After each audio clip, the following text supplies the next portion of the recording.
Finalmente, algo que está todavía muy en boga dentro de este grupo de enfoques es lo que es la educación y el entretenimiento, ¿no? Que ustedes saben es una versión mejorada de información, educación y comunicación, consiste en poner contenidos de salud o de educación o de salud reproductiva, lo que sea, en telenovelas, en canciones, en todo ese tipo de materiales. Y se supone que hay más énfasis en el proceso educativo a través de una mezcla de medios masivos y comunicación interpersonal. Uno de los proyectos más emblemáticos es un proyecto en África, en Sudáfrica, que se llama Soul City, y el director en una reunión me acuerdo que dijo, él muy consciente de que no era solamente una cuestión mediática, dijo, los medios no son la varita mágica, es decir, lo que a nosotros nos ha funcionado es que hacemos las telenovelas, hacemos las revistas, hacemos las canciones, pero creamos grupos de gentes que los discuten y los procesan. O sea, él veía más el apoyo a procesos de discusión y de diálogo que solamente el efecto de la varita mágica de los medios, ¿no? Lo que se llamaba la aguja hipodérmica de los medios en los años 60, ¿no? Y el trabajo que hacen está asociado a los servicios de salud también, lo cual es importante, que promoción de organizaciones de mujeres y jóvenes, solo que la crítica que yo le hago es cómo medimos cuánto hay de educación y cuánto hay de entretenimiento realmente. Muchas veces en las telenovelas o en las películas uno ve temas de salud, pero pasan casi desapercibidos. En el otro grupo, que es el de las teorías de la dependencia, ese es un grupo que nos es más cercano, porque ese surge de América Latina, ¿no? Justamente surge a raíz del crecimiento de los movimientos políticos sociales en África hacia América Latina, pero del pensamiento que hacen, qué sé yo, Cardoso, Gunder Frank, Orlando Falsborda y demás, sobre el análisis de las causas estructurales, políticas, económicas, sociales del subdesarrollo. Es decir, el subdesarrollo no es un problema de información, es un problema de causas estructurales. El campesino es pobre porque tiene la peor tierra, porque no tiene acceso a crédito, no tiene acceso a fertilizantes, y no porque sea un ignorante que no sabe utilizar un arado o la mejor semilla, ¿verdad? Entonces hay todo un proceso de oposición a los proyectos neocoloniales, construcción de alianzas nuevas, obreros, campesinos, intelectuales, tanto en el norte como en el sur, todo lo que es participación, organización, fortalecimiento de organizaciones son procesos claves en esos años, y esto va acompañado de todo lo que es la crítica de los medios masivos y del difusionismo. Esta mañana hemos hablado del informe McBride, de los análisis sobre la concentración de medios, etcétera, ¿no? Que no voy a abundar en eso ahora. La comunicación para el desarrollo surge entonces en esos años y uno de los impulsores principales es la FAO. La FAO tiene un rol fundamental porque, como les decía antes, lo que era la agricultura, la seguridad alimentaria, era lo más importante en esos años. Todo el trabajo de extensión agrícola, la comunicación como promotora de participación de los campesinos, muchos de los comunicadores que surgen en esos años, y para citar latinoamericanos, por ejemplo, Juan Díaz Bordenave, es gente que trabajaba en agricultura y que de pronto se vio en la necesidad de comunicarse mejor con las comunidades campesinas. Entonces, en la comunicación para el desarrollo, como se planteó originalmente, después vamos a ver cómo se plantea ahora, hay un análisis más específico de los problemas locales, mayor atención a la cultura y a la identidad, hay relación con las organizaciones comunitarias, sindicatos, cooperativas, hay un trabajo mucho más horizontal, ya no es ese trabajo vertical del difusionismo. Y se capacita mucho personal que se llamaban extensionistas, todos nos acordamos del extensionismo, ¿verdad?, que Freire criticó, analizó críticamente en uno de sus libros.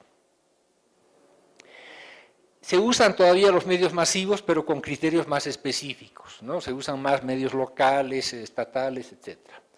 La crítica que se le hizo y que se le hace todavía a la comunicación para el desarrollo, esta mañana hemos tenido una discusión interesante sobre este punto, es que el modelo se hizo rígido, pero es que se hizo rígido porque el desarrollo se hizo rígido, y la comunicación para el desarrollo estaba respondiendo a un desarrollo que no era el que se necesitaba, ¿no? Es paralelamente, en esos años, surgen una serie de opciones, digamos, de comunicación en los movimientos sociales, ¿no? Que se llama la comunicación alternativa, dialógica, horizontal. Todos los grupos que luchan contra la época de las dictaduras militares en América Latina, en los años 70, se organizan y usan medios propios, mini medios, ¿no? Se usa el cine, se usa la comunicación interpersonal, horizontal, tecnologías de bajo costo, ¿verdad? Hacíamos cine en Super 8, usábamos los cassettes, la radio, en fin.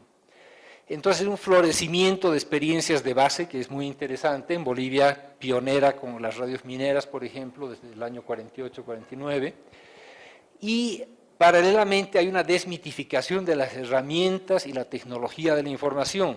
Es decir, lo que antes se creía que solo los periodistas podían hacer, de pronto se descubre que un trabajador minero o un campesino puede manejar una radio, hablar en la radio y decir cosas que son pertinentes para su cultura y su comunidad. Entonces hay una apropiación de los medios y de los contenidos, ¿no?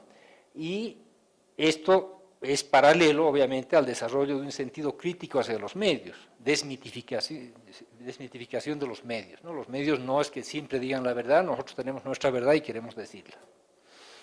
La crítica es que todas estas experiencias, que son muchas, a veces son demasiado aisladas, tienen poco impacto y no hay evaluaciones sobre ellas. Es una época de mucho activismo político y social y no hay en ese momento una evaluación como las que hay ahora, cuando ya se ven esas experiencias retrospectivamente.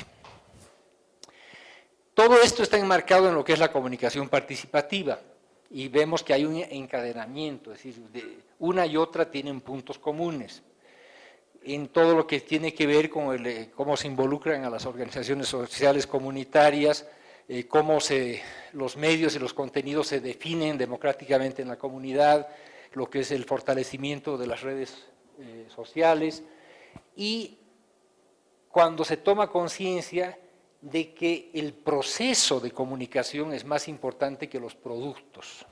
Ahí, esa es una cosa muy especial en lo que es la comunicación participativa. No se trata simplemente de producir un artículo, una película, un spot, sino que en el proceso mismo en el que participa la gente para definir esos contenidos, ya hay comunicación, y eso es importante. Ya hemos mencionado, porque también pertenece a los otros enfoques, la apropiación de los medios, la gestión de los medios, la toma de decisiones, y todo esto en un marco de una plataforma política de mayor plazo. Finalmente, lo que llamamos hoy la comunicación para el cambio social, que es un concepto que articulamos en una reunión en Velayo en abril de 97, la primera reunión que tuvimos ahí, luego tuvimos muchas otras, donde se trató de recuperar un poco el aprendizaje de experiencias participativas en el tercer mundo. Es decir, el concepto, la pregunta que nos hicimos en ese momento, el 97, era ¿cuál va a ser la comunicación en el próximo siglo? ¿Qué tipo de comunicación es necesaria para el desarrollo? Y analizando esas experiencias, llegamos a la conclusión de que era un proceso de diálogo, debate basado en la tolerancia, el respeto, la equidad, la justicia social y la participación activa de todos los actores, que era nuestra manera un poco de definir la comunicación para el cambio social, un poco diferente a cómo eran las definiciones de la comunicación para el desarrollo inicialmente. Igual había un rechazo de los modelos jerárquicos, verticales, los medios masivos, ¿no? Y se apoyaba más el fortalecimiento se apoya más el fortalecimiento de la sociedad civil y el proceso local de toma de decisiones, porque lo que más ha fallado en el desarrollo son esas decisiones que se toman de que en 500 comunidades o en 500 pueblos vamos a hacer un hospital, una escuela y una plaza o lo que sea, ¿no? Cuando no se conocen las necesidades reales de cada lugar. Entonces, para resumir, las diferencias principales entre el modelo jerárquico y el modelo participativo, ¿no? Por un lado, las causas el modelo jerárquico dice que las causas de la pobreza es el comportamiento, la principal causa, el comportamiento de la gente, ¿no? Es una concepción vertical que se tiene basada en la persuasión, tenemos que persuadir a la gente de que cambie sus costumbres. Se basa más en cambios individuales, no considera que en muchas culturas lo colectivo es tan importante. Es una manera de privilegiar la distribución de información de una manera de recepción pasiva y bancaria, como hablaba Freire de la educación, ¿verdad? De meter contenidos, meter información en la cabeza de la gente. Se considera a la gente objetos de cambio. Se basa mucho en la difusión masiva de los mensajes. Se hacen diagnósticos muy generales, por eso los mensajes también son muy generales. Y se basa mucho en campañas, son mensajes de corto plazo y con mucha intensidad, ¿no? Se trata de cambiar las cosas en 2 meses, 3 meses, ¿no? El concepto es sobre todo la campaña. El modelo participativo alude a causas estructurales, no es solamente las causas de comportamiento de la gente, sino que hay causas sociales, políticas, económicas que causan la pobreza. Es un modelo más horizontal, que está basado no en la persuasión, sino en la concientización, otra palabra de Freire. Freire ha sido importantísimo para todos nosotros los comunicadores. Alude a cambios colectivos, porque son las comunidades las que tienen que cambiar colectivamente. Son procesos activos y críticos, de participación activa y crítica, obviamente, donde las personas y las comunidades no son objetos sobre los que uno incide, sino que son agentes de cambio, se convierten en agentes de cambio de sus propias vidas y de sus propias comunidades, basándose en diálogos y debates, es decir, todo ese intercambio personal, interpersonal, horizontal, ¿no? Con diagnósticos más específicos, los problemas no son iguales en todas partes, y el pensamiento es un pensamiento de largo plazo. Del mismo modo que la pobreza no es un proceso de un día para otro, las soluciones a la pobreza son procesos de largo plazo. Entonces, todo esto tiene que culminar en lo que es la apropiación, en la toma de decisiones sobre temas de desarrollo, y la comunicación es un factor importantísimo. En el modelo de difusión, veíamos que el problema es la falta de información y conocimiento, la solución, conocimiento, actitudes y prácticas, y cómo se cambian las actitudes. El marco conceptual es la modernización a través de la difusión de innovaciones. La definición de comunicación es una transferencia de información vertical. Los métodos de comunicación es sobre todo la diseminación de información a través de medios masivos. La meta, los resultados que se esperan, son los cambios de comportamiento. Y los tipos de intervención, ya hemos visto, mercadeo social, educación, entretenimiento, etc. En cambio, en el modelo participativo, desigualdades estructurales son el problema, la solución, participación, fortalecimiento. Marco conceptual es el de la dependencia, la movilización social. La definición de comunicación tiene que ver mucho más con un intercambio de saberes, porque no hay un solo saber, no hay un solo conocimiento, sino varios. Un diálogo horizontal. Y el respeto de los conocimientos y de las culturas, los métodos, la participación comunitaria, la interacción, etcétera, la meta, que haya procesos de cambio social. Y los tipos de intervenciones, pues tienen muchas siglas, la FAO ha creado varias de estas, investigación, acción participativa, bueno, eso es de Orlando Falsborda, evaluación participativa, en fin, hay muchas de estas, pero digamos que la idea de la participación es central en este modelo.